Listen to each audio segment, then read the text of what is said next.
Muy buenas noches, República Dominicana. Como le decíamos, vamos a estar conversando con Pavel Isa Contreras, quien es el ministro de Economía, Planificación y Desarrollo. Gracias por venir, hermano. Gracias por la invitación a Atención País. Bueno, hemos hablado en todos estos días acerca de las reformas que tanto se ha hablado en el país, reforma tributaria, se ha hablado de reforma fiscal. Muchas veces no se entienden estas cosas y se han contrapuesto opiniones con respecto a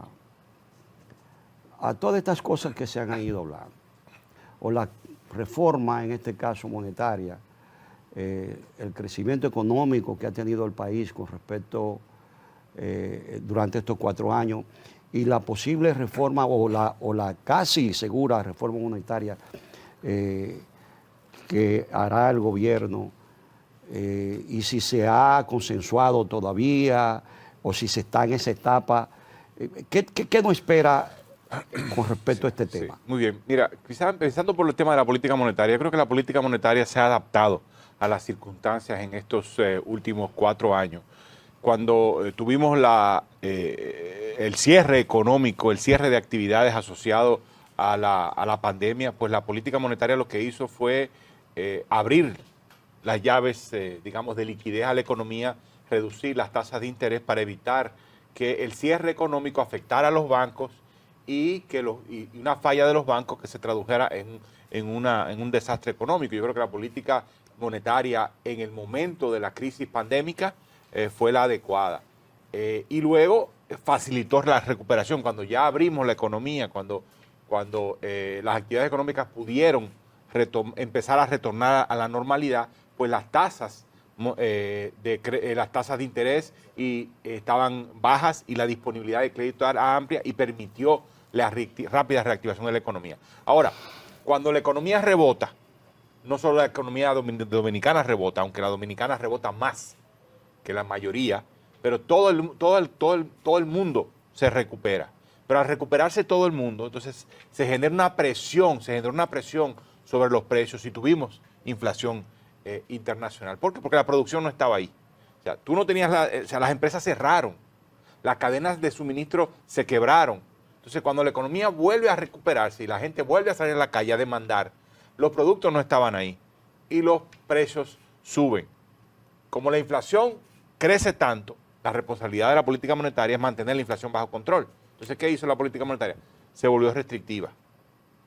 Y eso en el año 2023 tuvo su costo. Y el costo fue en un nivel de crecimiento económico más bajo que lo que normalmente habíamos visto.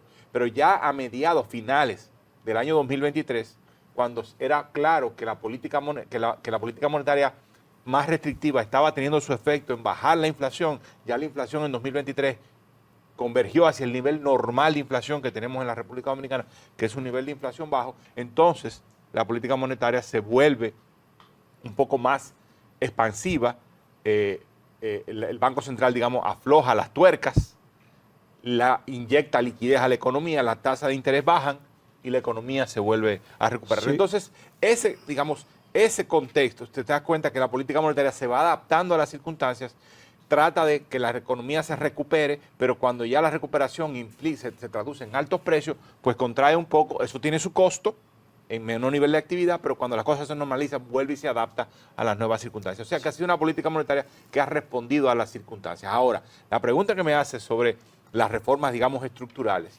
Mira, nosotros partimos del principio de que este país ha tenido crecimiento económico, como todos sabemos, pero el bienestar social ha estado rezagado comparado con ese crecimiento económico. Hemos visto... Sin lugar a duda que el choque externo, sobre todo en lo que tiene que ver con la guerra de Ucrania, Rusia, desaceleró o sirvió de valladar para el crecimiento económico del país. Yo creo que la presión de los precios de hidrocarburos hacia el alza y de materias primas. El presidente recientemente, cuando estuvo ahora en Suiza, habló sobre ese tema. Sí, las repercusiones de la guerra en Ucrania se han se sintieron en todo el mundo porque los precios del petróleo subieron, los precios de las materias subieron, los precios de los alimentos subieron.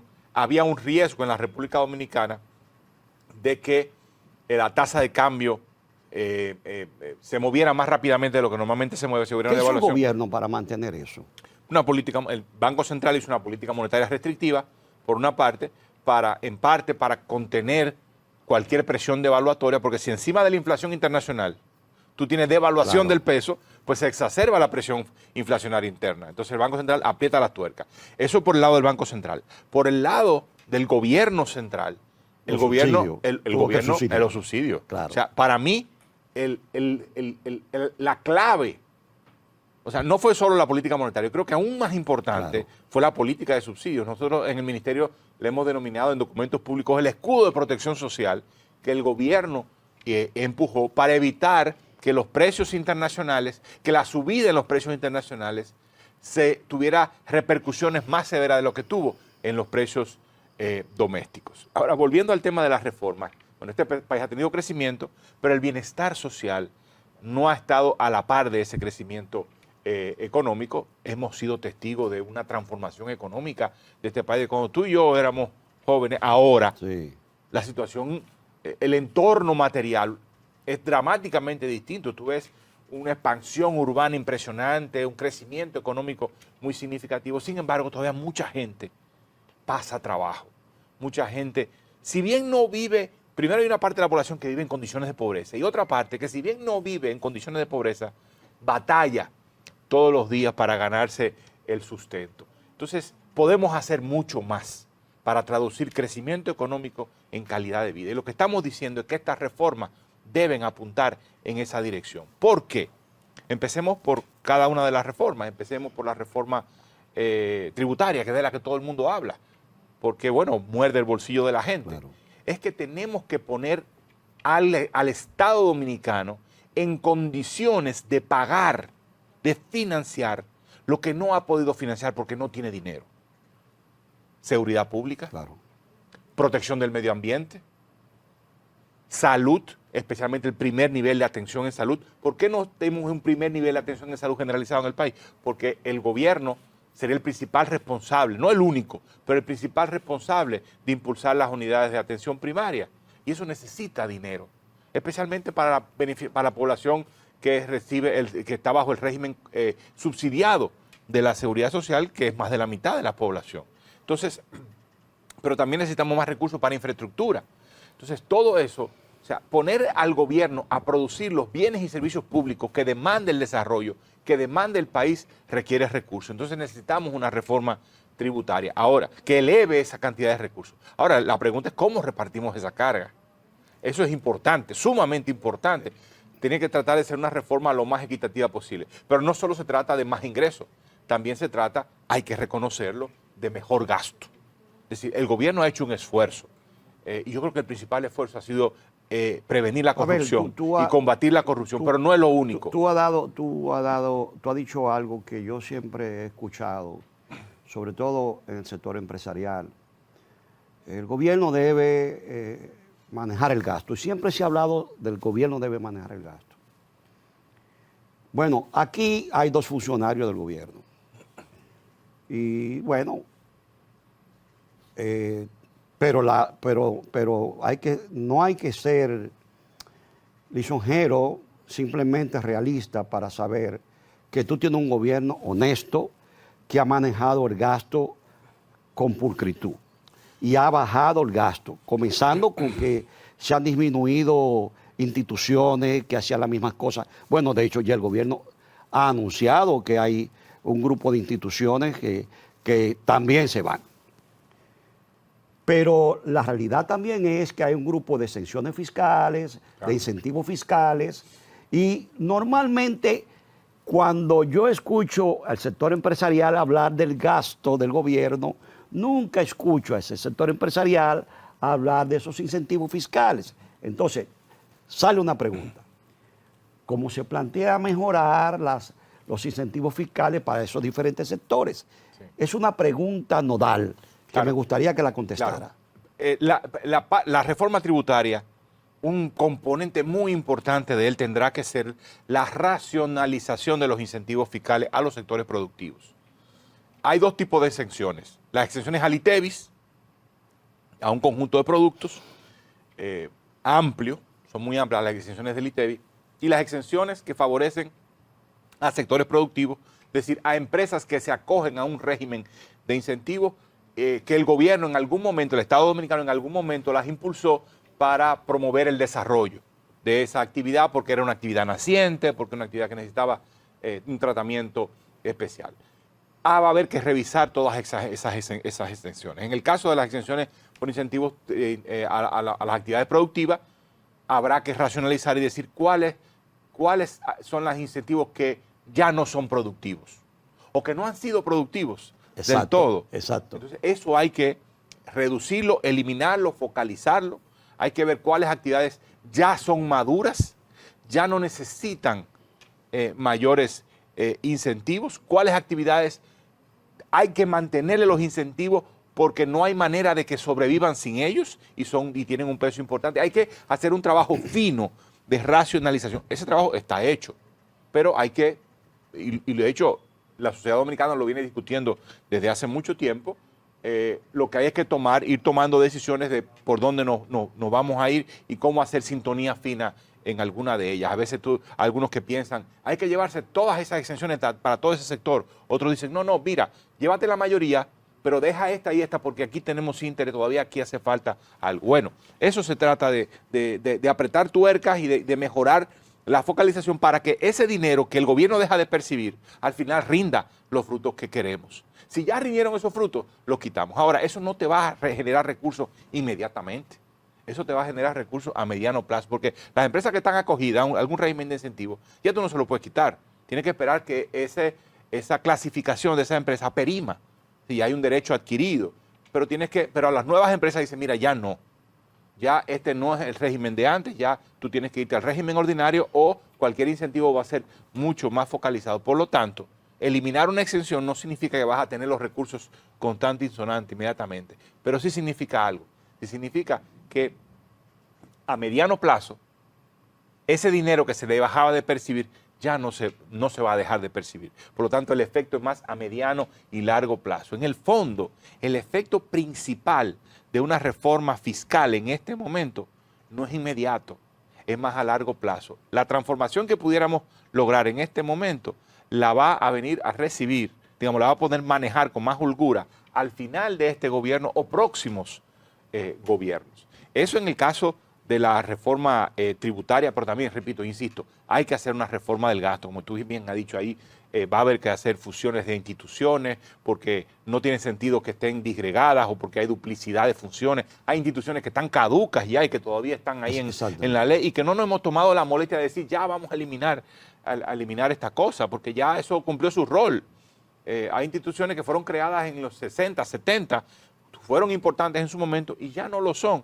Ya hay que eliminarlas y quedan con algún tipo de gasto, aunque sea pequeño, pero como son muchas, están muy distribuidos y hay que eliminarlas. Entonces el gobierno también tiene que dar señales de que está dispuesto a hacer esos cambios.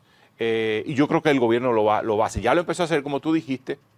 La primera prueba fue enfrentar la corrupción, ¿ya? Pero tenemos que ir más lejos. También dio prueba de que quería eliminar instituciones, ahora hay que profundizar eso. Porque además hay que mandar una señal de que el gobierno también está comprometido con eso. Pero hay otras reformas también. Estamos hablando de traducir crecimiento económico en bienestar. Uno de ellos es poner al gobierno en capacidad de proveer lo que no está proveyendo en este momento. Más seguridad, más protección del medio ambiente, más salud, atención primaria en salud. Pero también hay que hay que hacer que la seguridad social funcione mejor. La seguridad social es el instrumento, la institución para la equidad y la cohesión social más importante que se puede dar cualquier sociedad moderna. Es decir, es un instrumento que le permite hacer que todo el mundo, o debe permitir que todo el mundo, independientemente de dónde viva, de su edad, de su género, de la clase social que venga, que reciba un tratamiento de salud, por ejemplo, homogéneo para todo el mundo, un nivel base de atención en salud de calidad. Y eso no lo estamos logrando en este momento porque el financiamiento que recibe la seguridad social es insuficiente. ¿Y por qué es insuficiente ese financiamiento? Porque los salarios son bajos y es de los salarios que se cobra la Seguridad Social, porque la contribución es baja, pero también porque hay un desbalance de poder, es mi percepción, en la distribución. Hay un desbalance en la distribución de los beneficios de la Seguridad Social, porque hay un desbalance de poder. La impresión que yo tengo... ¿Y cómo tú me traduces así? ¿Qué significa eso? A un hombre como Pavel Issa, con la formación de Pavel Issa, de balance de poder. Sí, eso significa que tenemos toda la percepción de que prestadores de servicios... Sin el lenguaje del señor Issa Conde. Prestadores de servicios, que prestadores de servicios, sí, tanto empresas como personal médico, por un lado, y los financiadores o los intermediarios financieros por el otro, sí, tienen demasiado poder comparado con el afiliado o la afiliada. Con el que financió eso. Con el que financió Con el eso. que sacó el dinero de su bolsillo para hacer rico a un intermediario y al otro. A ver, el Estado organizó esto para financiar la salud, pero en el medio... Nos se metieron dos más. Exacto. Vamos a atacar. Eso es lo que yo quiero que tú le digas a la gente. Entonces, esos dos... ¿Y por qué no quitamos a uno? Mira, yo es creo... una reforma. Mira, déjame decirte... Digo yo así, hablando cosas como... Bueno, al proveedor del servicio no lo puedes quitar. No, al proveedor, no. Ok, el intermediario tiene un rol y es disciplinar al proveedor de servicios. Sí. O sea, si tú tienes que el proveedor de servicios, la clínica, el médico, no tiene un contrapeso, sí, y ese contrapeso es la ARS, pues entonces, juega un rol. Lo que pasa es que... Pues entonces lo que pasa tenemos es que poner a ganar a uno. ¿Tú sabes lo que pasa? Que falta fortalecer el rol del Estado. Ahora sí estamos hablando. Es el que falta por fortalecer. Lo que pasa es que cuando se diseñó la Ley de Seguridad Social, entonces se introdujo el derecho de veto. No, lo primero es eso. Lo primero fue eso. Entonces eso es parte, me parece que... ¿Duramos qué tiempo con esa empantanado con el derecho a veto? Y yo creo que todos los actores del sistema tienen que estar conscientes que para hacer más sostenible esto y a largo plazo, y que no haya una frustración colectiva, y que al final termine dando al traste. Pero es que no lo van a estar. Bueno, pero tú sabes que no lo van a estar. No lo van a estar. Porque cuántas veces se ha hablado sobre ese tema. El Estado tendrá que tomar decisiones. No hay conciencia sobre lo que va a venir. Entonces el Estado tiene que hacerse, es el que tiene que hacer sentido. Tú sabes que en derecho positivo el grado de coacción es lo que permite que esas cosas sucedan. No, pero cuando yo te digo que ellos tienen que entender esto, pues la idea es que el Estado empuje en esa dirección y al final los otros se acomoden a esa decisión del Estado, como debe ser. Pavel, mira, yo veo en lo siguiente. Y esto es una pregunta. Cuando el presidente de la República dice, yo quiero hacer la reforma constitucional primero, la gente no está entendiendo. A ver si yo estoy equivocado. Yo no estoy mirando esto como funcionario, sino como un ente, como un ciudadano dominicano.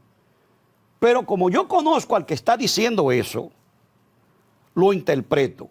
A ver si tú estás interpretando lo mismo que yo interpreto. Él dice, yo quiero poner un candado a la Constitución. Yo sé por qué él también está diciendo yo quiero poner un candado.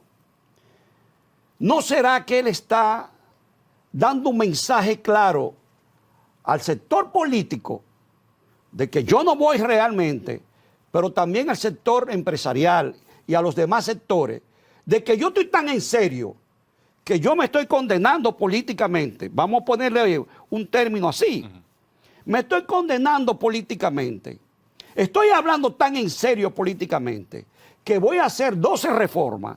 Y a partir de ahora, de esta reforma que estoy haciendo, la reforma constitucional, como estoy tan en serio, cójame en serio. Sí, yo creo que él está tratando de ganar capital político. Pero ¿entendiste la pregunta? Sí, claro. Digamos, uno pudiera pensar, en el mundo político dominicano, voy en serio con esto. Está haciendo el sacrificio máximo. Entonces el mensaje sería, cójame en serio.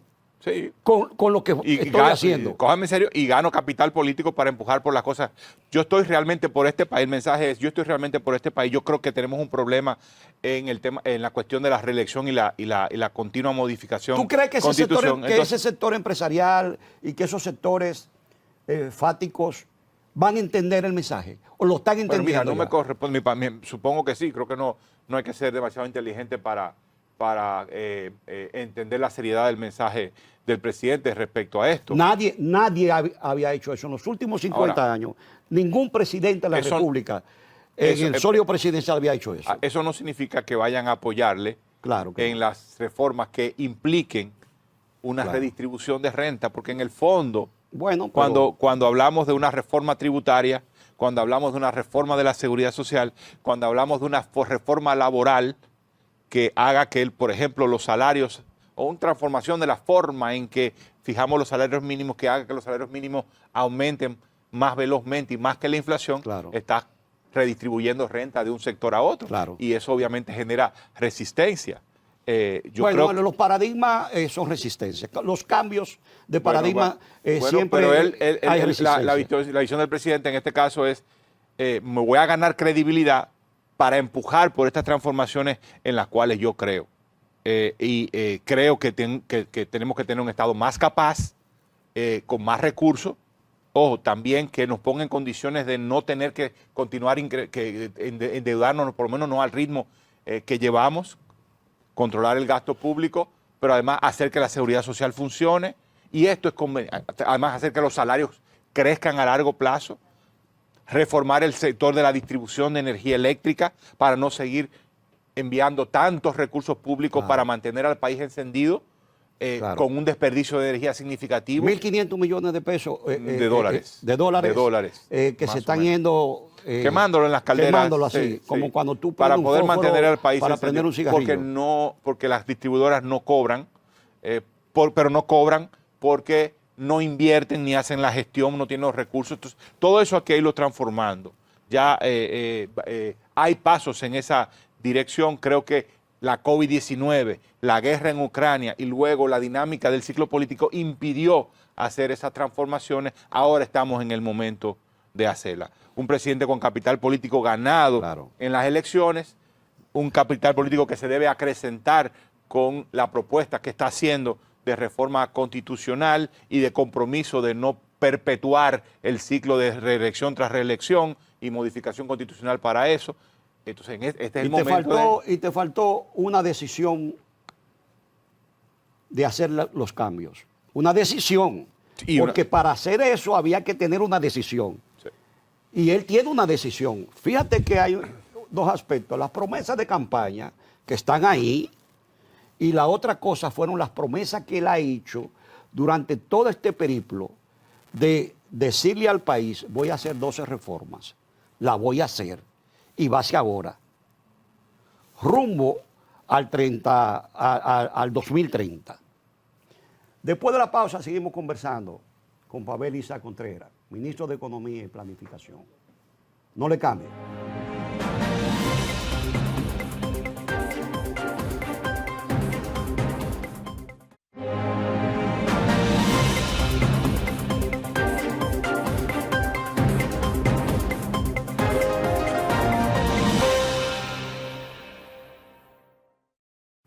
Pavel, mira, una de las cosas que siempre se ha hablado, yo lo sufrí estando en la oposición, siendo un pequeño empresario, tratando con estos programas, y es el famoso anticipo. Yo no creo que se haya inventado una cosa más horrible que el famoso anticipo. Sobre todo, esto no es un tema del gobierno de Luis Abinader, esto fue un momento de una crisis, porque fue un momento de una crisis del gobierno de Hipólito Mejía, pero se ha quedado así. Y se ha quedado como una regla dentro de la reforma. Se ha pensado en resolver esta situación, sobre todo para las pymes. Sí, mire, todos los países del mundo tienen anticipo, Pero obviamente en la República Dominicana, con un tejido productivo como el que tenemos, Sí. donde el 90% de las unidades productivas son pequeñas, medianas, micro, pequeñas o medianas, una regla como esta, en particular en su dimensión, Exacto. 100% de los impuestos pagados en el periodo fiscal previo lo vas adelantando, anticipando en el periodo fiscal corriente y luego se cuadran las cuentas a final de año, implica una absorción de liquidez de un pequeño negocio que está muy restringido precisamente de liquidez, que implica un compromiso muy, muy fuerte, especialmente grande cuando el nivel de actividad económica en un año es menor al del año anterior. Claro. Entonces tú pagaste el año anterior una buena cantidad de dinero porque te fue bien, pero el año siguiente no te está yendo tan bien y estás adelantando un dinero que no ha generado. Y a lo mejor que no te lo va a ganar. Entonces, y esto fue impulsado para reducir la evasión, para reducir la elusión. Pero yo creo que hay conciencia en el gobierno del enorme efecto que tiene esto sobre estos pequeños negocios. Y aunque yo no me puedo adelantar a lo que va a terminar siendo la propuesta de reforma, una propuesta de reforma tributaria, propuesta que tendrá que ser discutida, que no es un asunto de imponerla, pero sí de bueno, es que el gobierno ha hablado de un gran consenso. Y puede no lograrse el consenso, y difícilmente se logra, pero se pone a la discusión, se pone sobre el tapete, y todos los actores escuchan lo que tiene que decir el otro, y al final el Estado y el gobierno y el Congreso tienen que tomar una decisión. Claro. Ahora, yo creo que hay bastante pero por lo menos en el gobierno hay sensibilidad, y exacto. eso es muy probable, repito, no me quiero adelantar, pero es muy probable que eso sea revisado de manera significativa. Yo he propuesto en el pasado, hace unos años, que se recortara al 50%, hay otros que proponen al 25%, hay otros que proponen eliminarlo del todo.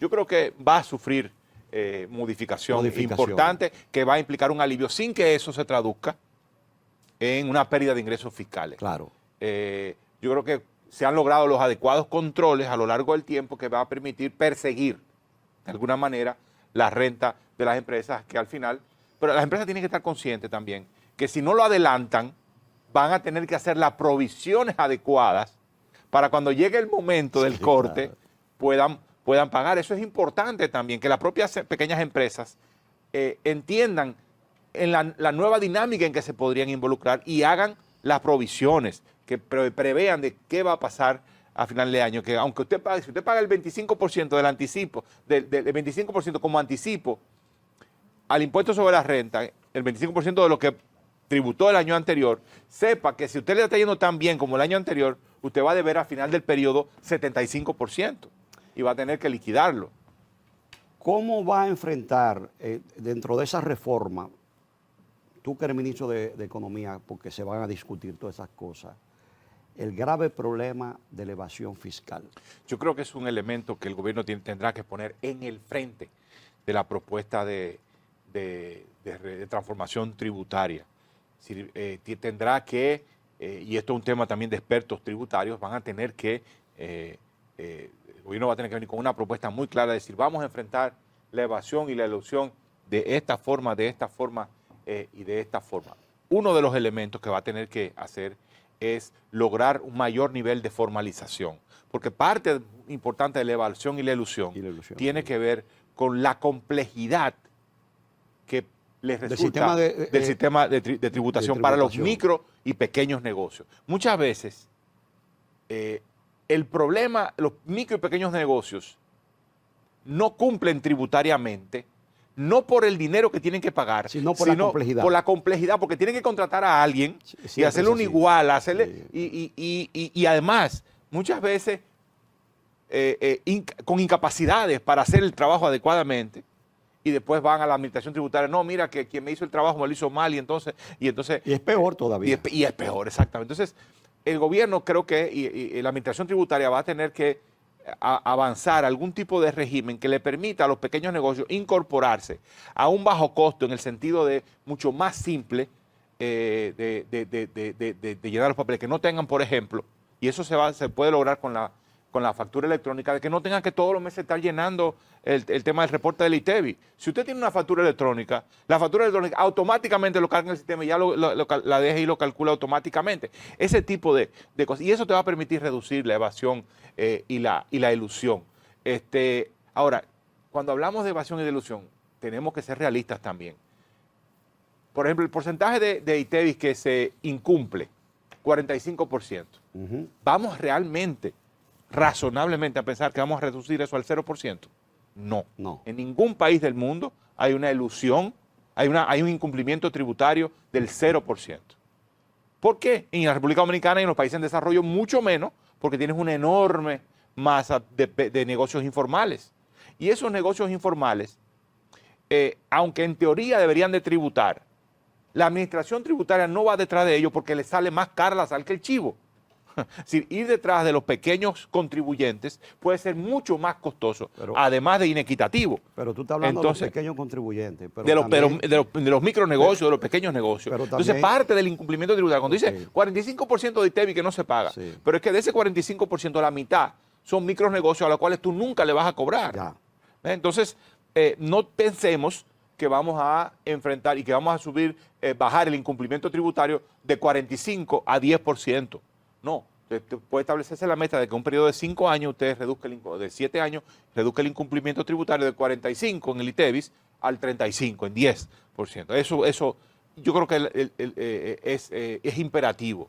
Además, de cara a la sociedad, es imperativo que el Estado dominicano le haga el gobierno dominicano le haga una propuesta a la sociedad en esa materia, porque la gente puede decir, bueno, pero si estamos en una reforma tributaria, es porque la administración tributaria no tiene la capacidad o no ha cumplido su rol de recaudar los impuestos que dice la ley. Y eso en parte es cierto, ¿no? Ahora, está el otro tema de la imposición a las grandes rentas.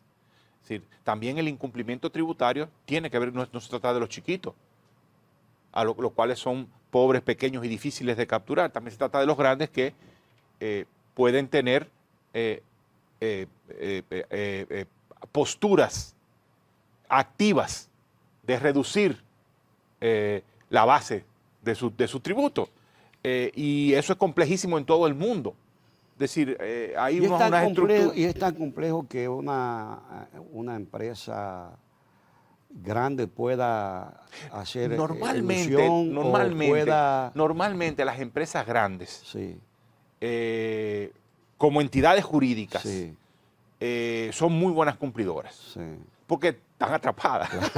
No hay mucho por donde se pueda mover, es decir, un banco. Dice, un banco gana muchísimo dinero, sí, pero tributa porque todo está muy claro, muy transparente. Tiene una tasa, igual una gran industria, como persona jurídica. Tributa de una manera. Lo que pasa es que hay muchas rentas que me parecería que no se transparentan. Y es un tema mucho más, no de las empresas, sino de las personas. Cuando me estoy refiriendo a las rentas, no me estoy refiriendo a la de las empresas, sino más que nada a la de las personas. Yo creo que hay un esfuerzo que tenemos que hacer junto con muchos otros países de articularnos internacionalmente, porque lo que ocurre es que muchas rentas se escapa fuera del país, se escapa de los países. Mira, la OCDE, que es la Organización para la Cooperación y el Desarrollo Económico, que es el club de los países ricos, de los gobiernos de los países ricos, tienen un esfuerzo que ya lleva unos 15 años de enfrentar eso. Porque los países ricos son altamente afectados también por las rentas de las personas más ricas, que logran mecanismos complejos de arquitecturas legales y financieras frente a las cuales la administración tributaria tiene poca capacidad de capturar. Incluso ahí se ha acuñado un término en la literatura tributaria global que se llama el ingreso oceánico. ¿Cómo que el ingreso oceánico? ¿Y qué es eso?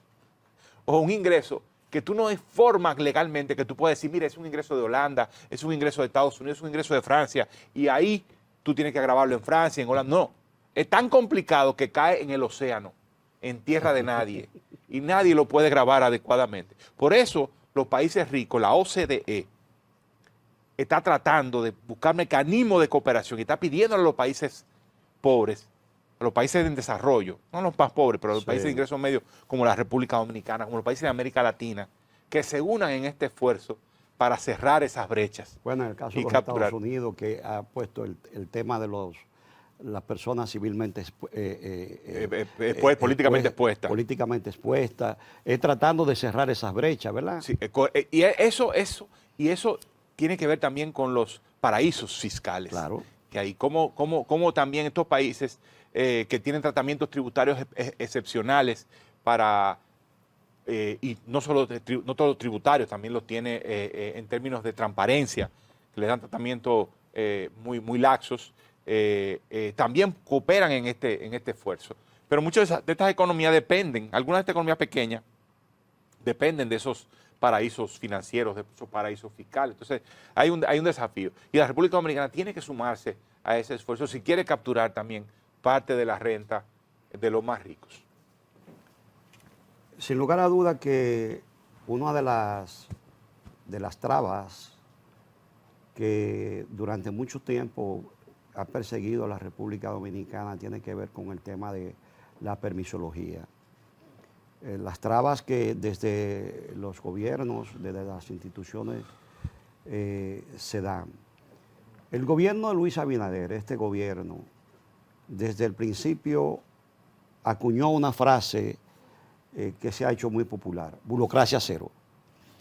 Y yo creo que en parte, bueno, tú fuiste testigo de sesión en el último encuentro con que tuvo el presidente con su gabinete de ministros y directores. Hablaba de la importancia de mantener y seguir en su arenga con sus ministros y directores de implementar esa burocracia cero. Dime tú cómo tú ves esto y la importancia que radica esto para el crecimiento económico del país. Yo quiero decir algo respecto a eso. Burocracia cero no significa regulación cero. Claro que porque no. hay quienes piensan que dicen, burocracia cero es que el Estado saque las manos de todo y no tenga que ver con nada y la gente haga lo que quiera. No. Burocracia cero es un término que se ha acuñado. Hay quienes critican el término. Lo que quiere decir es que la regulación ¿Por que qué haga lo el Estado. critican? Bueno, porque se puede asociar a regulación cero. Aquí no se critica cualquier cosa. Bueno, entonces, yo prefiero eso bueno, a la permisología robusta que no deja avanzar las cosas. bueno. Porque ahí sí hay corrupción. Bueno, burocracia cero lo que procura es básicamente que cualquier proceso para decirle sí o no, Claro. sea rápido y efectivo. Claro. Ese es el tema. Es decir, no es decirle sí a todo. Es cuando haya que decirle no, que no, pero decírselo rápido. Y cuando haya que decirle que sí, decírselo sí, decirle que sí, pero también de forma relativamente rápida. Porque cuando te extienden eso, entonces ahí hay una entra el pérdida problema. grande. No, pero no solamente eso. Y el incentivo a la corrupción. El dinero no entra como debería entrar al Estado, pero también genera corrupción. Sí, incentivo a la corrupción. Mira, muéveme esto, no sé qué. Sí.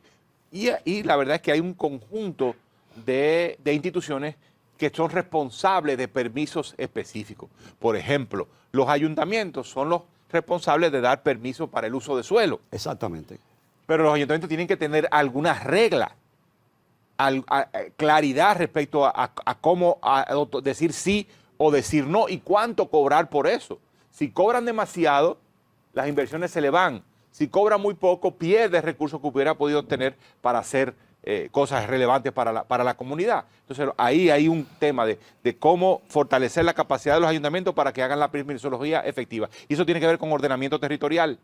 Es decir, los ayuntamientos tienen que hacer ordenamiento territorial y saber qué usos de suelo son para cada cosa.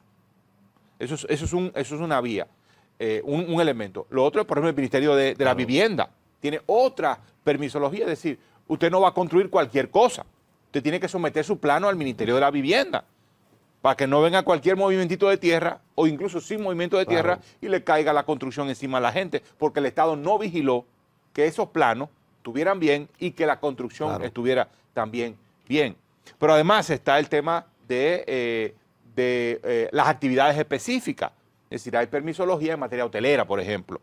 Bueno, para vigilar que la actividad hotelera una actividad hotelera no coluda, no entre en conflicto con otra actividad hotelera o con otra actividad de otra naturaleza. Y está obviamente la permisología ambiental, que es la más complicada. Esa es la más complicada Sí, la de más todas. complicada por todo lo que implica. Hay un nivel técnico Claro. muy grande ahí adentro.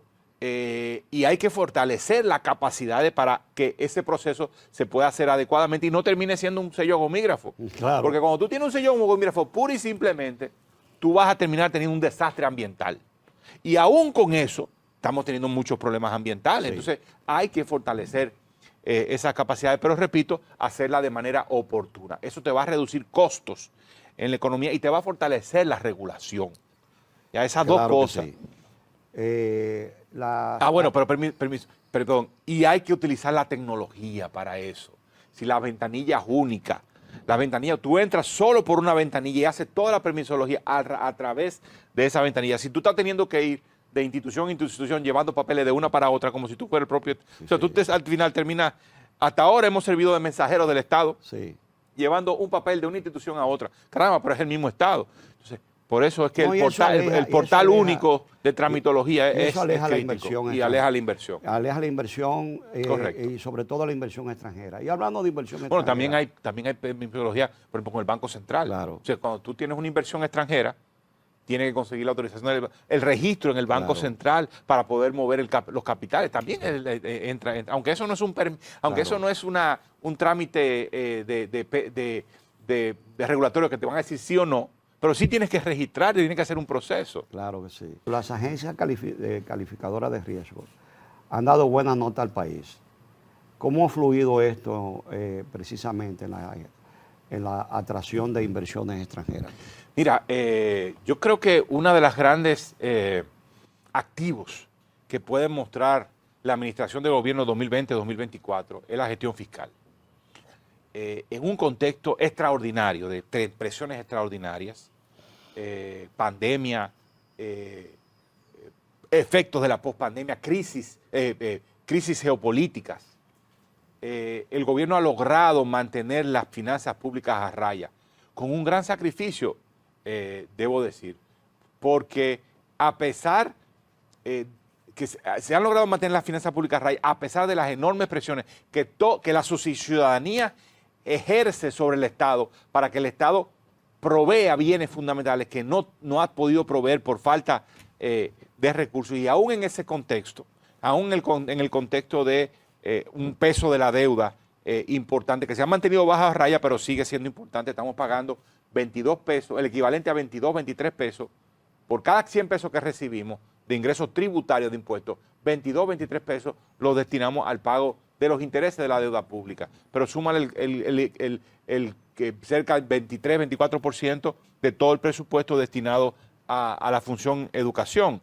Entonces, súmale a eso más de un 1% del PIB, la mitad de lo que gastamos en salud destinado a el subsidio eléctrico para mantener la tarifa eléctrica baja y además de subsanar las deficiencias de las distribuidoras, que es una de las cosas más importantes. Entonces, en ese contexto, el país ha mantenido su finanza pública a raya y eso ha permitido que las calificadoras de riesgo hayan mejorado y además la recuperación económica, el crecimiento económico, ha hecho que las calificadoras de riesgo digan: este país se está comportando bien, este país está manejando sus finanzas públicas de manera adecuada, en un contexto extraordinario han mantenido el déficit fiscal bajo control, e introdujo en el Congreso una ley de responsabilidad fiscal, lo que está diciendo: queremos que haya una regla fiscal que le permita tener certeza de que nadie va a, en palabras de Bernardo Venga, de guañangar las finanzas públicas, ¿ya? Y no está siendo tampoco tan loco como para hacer un ajuste fiscal violento y decir vamos a llevar el déficit a cero, sino que mantiene un déficit prudente. Entonces eso ha hecho que las calificadoras de riesgo digan: en la República Dominicana hay mayor nivel de confianza, te mejoramos la calificación de crédito. El resultado de eso es que el Estado dominicano puede recibir créditos a más bajo tasa de interés de lo que lo hubiera recibido si no hubiera mejorado la calificación de crédito. Es el único de los pocos países en América Latina, de los muy pocos países, que ha mejorado su calificación crediticia en este contexto. Yo creo que eso genera un ambiente de confianza y aumenta la inversión extranjera también. Pues si mejoró la calificación de crédito, significa que por el lado de la gestión pública y de la gestión de la finanza pública hay menos riesgo. Y por lo tanto yo puedo ir a invertir en ese país porque la macroeconomía no se me va a desguañangar. Y con una buena seguridad jurídica que es vital para la inversión extranjera. ¿Cuáles serían los principales retos económicos frente a esta reforma que nos enfrentamos? Yo creo que el principal reto es empujarlas hacia adelante, con determinación, con apertura al diálogo, a la discusión, pero empujarlas hacia adelante con decisión, con flexibilidad, pero con determinación. Es lo que te permite garantizarte que el crecimiento que damos por sentado de 5%, lo damos por sentado, ¿no? Que crecimos normal 5%, eso no está garantizado. De hecho, no solo queremos crecer al 5%, queremos crecer a más del 6% para duplicar el PIB al 2036, ¿no? Esa fue la meta que nos establecimos. Bueno, para lograr ese crecimiento, para mantenerla actual y lograr ese crecimiento, necesitamos la reforma. Yo no tengo muchas aprehensiones respecto a que en el año 2024 y en el año 2025 vamos a lograr tasa de crecimiento alta y vamos a mantener baja inflación. Creo que la preocupación es más a largo plazo. ¿Cómo llevamos ese crecimiento de 5 a 6? A 6.5. ¿Y cómo hacemos que ese crecimiento beneficie a la gente? Y el argumento es, la forma en que llevamos el crecimiento de 5 a 6 es haciendo que este crecimiento de 5 beneficie a la gente. Que la gente se transforme, que sea más productiva. El tema de educación es crítico. O sea, la principal barrera que tiene este país para desarrollarse, la principal, enseñar a pescar a la gente. Es educación, es capacitación, es habilidades humanas. Las empresas están buscando permanentemente personal capacitado y no encuentran, y están dispuestas a pagar incluso más, y no encuentran tan fácilmente, porque no hemos hecho el trabajo en el sistema educativo, pero no estoy hablando solamente de la educación primaria, secundaria, la educación inicial, estoy hablando de todo el ciclo, que nos permita llevar, que al mercado de trabajo lleguen personas con más habilidades, con más capacidades, que permita que los trabajos, los empleos que se creen sean empleos de más calidad, y esto es lo que nos permitirá crecer. Yo creo que eso es el reto y las reformas que estamos planteando son reformas que deben contribuir en esa dirección. Hay una de la cual no hemos hablado y que es, como yo lo denomino, la reforma del aula, que es la transformación del personal docente, de los maestros y las maestras. Eso es una pieza clave para transformar crecimiento económico en calidad de vida. Y se ha hablado mucho del tema de cada vez que hablamos del tema del 4%, siempre se deja a un lado eso. Y ahí está la columna vertebral de ese 4%. Hay que invertir una mayor proporción de recursos de ese 4% en formación del personal docente, en formación de maestros y maestras. Lo que hemos visto en los últimos años, no estoy seguro si el año pasado fue así, pero lo que yo hemos visto 2019, 2020, 2020 fue un año especial, no, 2021, es que habían presupuestado recursos para formación docente y terminan quitándoselo o reduciéndolo para pagar salarios. Y eso no puede ser así, no debe ser así. Tenemos que proteger los recursos que sirvan para formar al personal docente. Porque si no, estamos tirando dinero por la borda y prolongando el status quo. Al finalizar estas reformas, yo sé que hay circunstancias exógenas y endógenas que pueden influir a la situación económica de un país. Al ministro de Economía, ¿cómo vislumbra la situación del país? Al finalizar la reforma y al finalizar el gobierno de Luis Abinader de este cuatrenio. Es difícil predecir a mí. Sí, ¿Sabes ¿sabes lo que dicen? Que los economistas duramos la mitad del tiempo prediciendo lo que va a suceder y la otra mitad explicando por qué no sucedió lo que predijimos. Yo creo que... Pero siendo optimista. Yo creo que si hacemos una reforma tributaria que medianamente eleve la capacidad fiscal del gobierno y que permite invertir un poco más en donde queremos y además preservar la estabilidad macroeconómica, la estabilidad de las finanzas públicas, porque también se trata de eso, de bajar la demanda de deuda, la contratación de deuda. Mandamos un mensaje, claro, estamos comprometidos, viene más inversión extranjera. Claro. Porque si hacemos eso, si logramos reformar, hacer alguna reforma de la seguridad social que la permita financiar mejor como hablamos, pues rebalancear un poco el poder. Yo creo que si logramos meternos en una lógica de aumento, que ya venimos desde 2017, no ni siquiera desde este gobierno, desde 2017 venimos en una dinámica de aumento del salario mínimo más que la inflación. Eso ha sido muy positivo. Si logramos mantener esa dinámica, si logramos hacer las inversiones en el sector eléctrico que reduzcan el subsidio, pero además la reforma de la gestión de las empresas, ¿ya? Y logramos focalizar el subsidio donde más lo necesitan, que en las personas pobres que no puedan pagar la luz al costo que tiene, que es alto, porque somos un país del Caribe, y eso aquí la luz cuesta, en todos los países del Caribe es más costosa. Si logramos hacer eso y logramos hacer la reforma del sector agua, yo creo que terminaremos 2024 en una plataforma para el crecimiento a largo plazo mucho más robusta y con una plataforma de bienestar social mucho más fuerte. Quizás no todo lo que quisiéramos, pero sí en otro nivel, encaminándonos a una economía con un bienestar mucho más generalizado. Gracias por venir, hermano. A la orden. Será pues hasta la próxima semana en una nueva entrega de Atención País. Si Dios lo permite, estaremos con todos ustedes. Siga con la programación de BTV Canal 32. No le cambie.